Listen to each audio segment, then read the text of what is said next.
Shiite Muslim cleric Muqtada al-Sadr's party was the biggest winner in an Iraqi election on Monday, increasing the number of seats he holds in parliament, according to initial results, officials and a spokesperson for the Sadrist movement.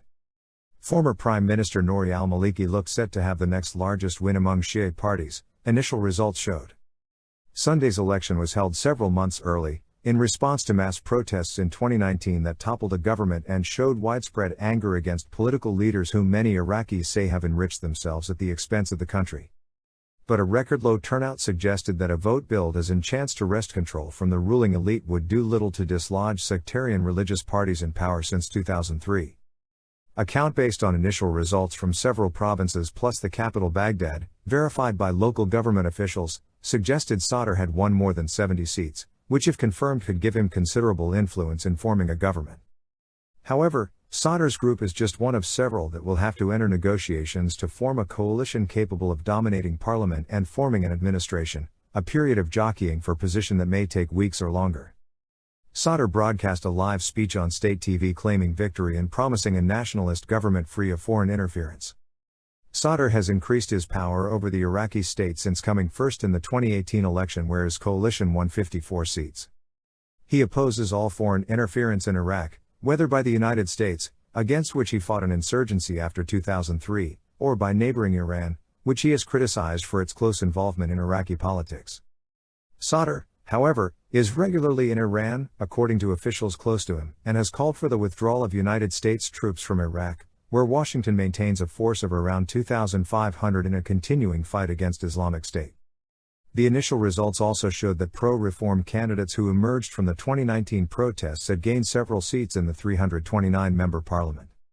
Iran-backed parties with links to militia groups accused of killing some of the nearly 600 people who died in the protests took a blow, winning less seats than in the last election in 2018, according to the initial results and local officials.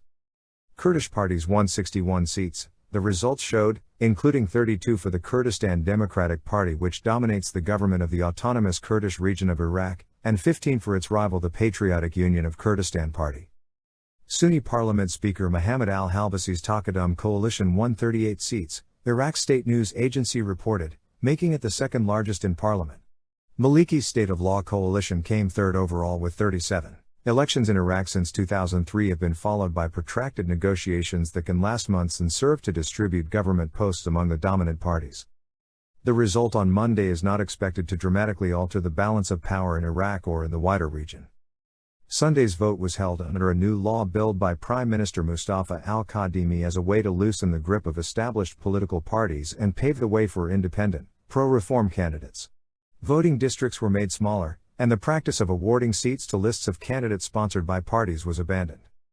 But many Iraqis did not believe the system could be fundamentally changed and chose not to vote. Kadhimi's predecessor Adil Abdul Mahdi resigned after security forces and gunmen killed hundreds of protesters in 2019 in a crackdown on demonstrations. The new prime minister called the vote months early to show that the government was responding to demands for more accountability. In practice, powerful parties proved best able to mobilize supporters and candidates effectively, even under the new rules. But many Iraqis say their lives have yet to improve. Infrastructure lies in disrepair and healthcare, education and electricity are inadequate.